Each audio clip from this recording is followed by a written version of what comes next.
بسم الله الرحمن الرحيم ثم إذا كشف الضر عنكم إذا فريق منكم بربهم يشركون ليكفروا بما آتيناهم فتمتعوا فسوف تعلمون صدق اللہ العظیم۔ سورہ نحل کی دو آیتوں کی تلاوت کی گئی، آیت نمبر 54 اور آیت نمبر 55۔ ان آیتوں میں اللہ تبارک و تعالیٰ ارشاد فرما رہا ہے کہ جب اللہ تبارک و تعالیٰ تم سے برائی کو ٹال دیتا ہے تو تم میں سے گروہ اپنے رب کا شریک ٹھہرانے لگتا ہے کہ ہماری دی نعمتوں کی ناشکری کرے تو کچھ برت لو، عنقریب جان جاؤ گے۔ اللہ تبارک و تعالیٰ کا ارشاد ہے ثم اذا کشف الضر عنکم، پھر جب وہ تم سے برائی ٹال دیتا ہے، اذا فریق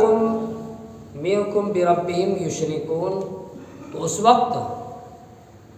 تم میں سے ایک گروہ اپنے رب کے ساتھ شرک کرنے لگتا ہے۔ لیکفروا بما آتیناہم، تاکہ وہ ہماری دی ہوئی نعمتوں کی ناشکری کرے۔ فتمتعوا، تو کچھ فائدہ اٹھا لو۔ فسوف تعلمون، تو عنقریب تم جان جاؤ گے، یعنی پھر جب اللہ تعالیٰ تمہاری بدنی بیماریاں دور کر کے تمہیں عافیت عطا کر دے، تمہاری معاشی پریشانی ختم کر دے اور تم پر آنے والی مصیبتیں ٹال دے، تو تم میں سے گروہ اپنی عبادت میں غیروں کو اللہ تعالیٰ کا شریک ٹھہرانے لگ جاتا ہے۔ بتوں کی عبادت میں مشغول ہونے کے ساتھ بتوں کا شکر ادا کرتے ہوئے ان کے نام پر جانور ذبح کرتا ہے اور اللہ عز و جل کا شکر ادا نہیں کرتا، جس نے ان کی مشکلات دور کر کے انہیں آسانی عطا کی۔ امام فخر الدین رازی رحمۃ اللہ علیہ فرماتے ہیں لیکفروا بما آتیناہم کا معنی یہ ہے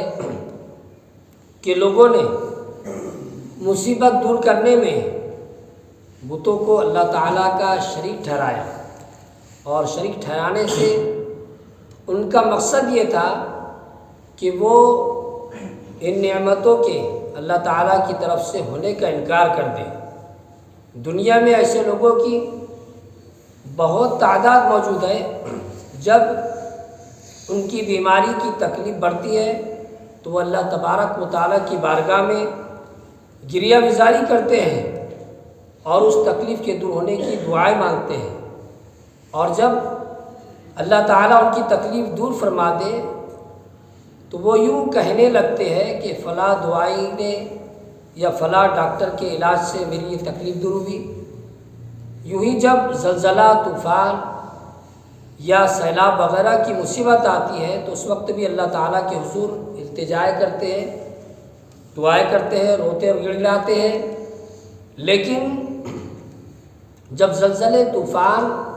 یا سیلاب وغیرہ کا سلسلہ ختم ہو جائے تو دوبارہ انہی کاموں میں مصروف ہو جاتے ہیں جن میں پہلے سے مصروف تھے۔ لوگوں کی اسی حالت کی وضاحت اللہ تعالیٰ نے ان آیات میں فرمائی۔ اگرچہ طبیب یا دوا کی طرف شفا کی نسبت کرنا گناہ نہیں، لیکن صرف انہی پر بھروسہ رکھنا اور شفا، صحت کو اللہ تعالیٰ کی نعمت شمار کرنے اور اس پر شکر ادا کرنے کا اصلاً نہ سوچنا، یہ ضرور غلط ہے۔ امام راضی رحمۃ اللہ علیہ کے کلام کو سامنے رکھتے ہوئے فی زمانہ بھی اگر لوگوں کی حالات کا جائزہ لیا جائے تو شاید لاکھوں میں ایک انسان بھی ایسا نظر نہ آئے جو بیماری اور تکلیف اور پریشانی کی حالت میں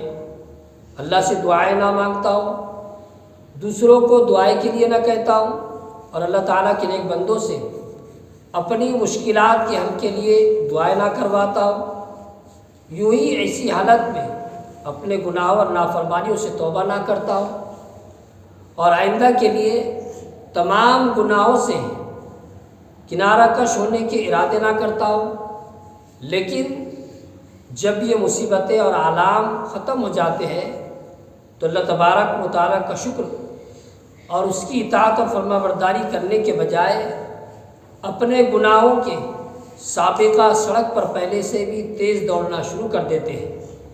اسی طرح ہمارے مشاہدے میں ہے کہ بہت مرتبہ زلزلے، طوفان اور سیلاب کی وجہ سے لوگوں کا حال یہ ہوا کہ وہ بارگاہ الہی میں گریہ وزاری کرتے ہوئے اپنی عافیت اور سلامتی کی دعائیں مانگنے میں مصروف ہو گئے اور وقتی طور پر نماز، روزہ، ذکر و درود میں مشغول ہو گئے، لیکن یہ آفات ختم ہو جانے کے بعد ان کا جو حال ہے وہ سب کے سامنے ہے۔ فتمتعوا اس آیت میں ان لوگوں کے لیے وعید ہے جن کے اوصاف مذکورہ بالا آیت میں بیان ہوئے۔ اللہ تعالیٰ ان سے فرماتا ہے کہ تم اس دنیا کی زندگی میں اپنی مدت پوری ہونے تک فائدہ اٹھا لو، اور جب تم اپنی زندگی کا وقت پورا کر کے اپنے رب عز و جل سے ملو گے تو اس وقت اپنے کیے ہوئے اعمال کا وبال جان جاؤ گے اور اپنے برے کاموں کا انجام دیکھ لو گے۔ اس وقت تمہیں ندامت تو بہت ہوگی، لیکن وہ شرمندگی، وہ ندامت تمہیں کوئی فائدہ نہ دے گی۔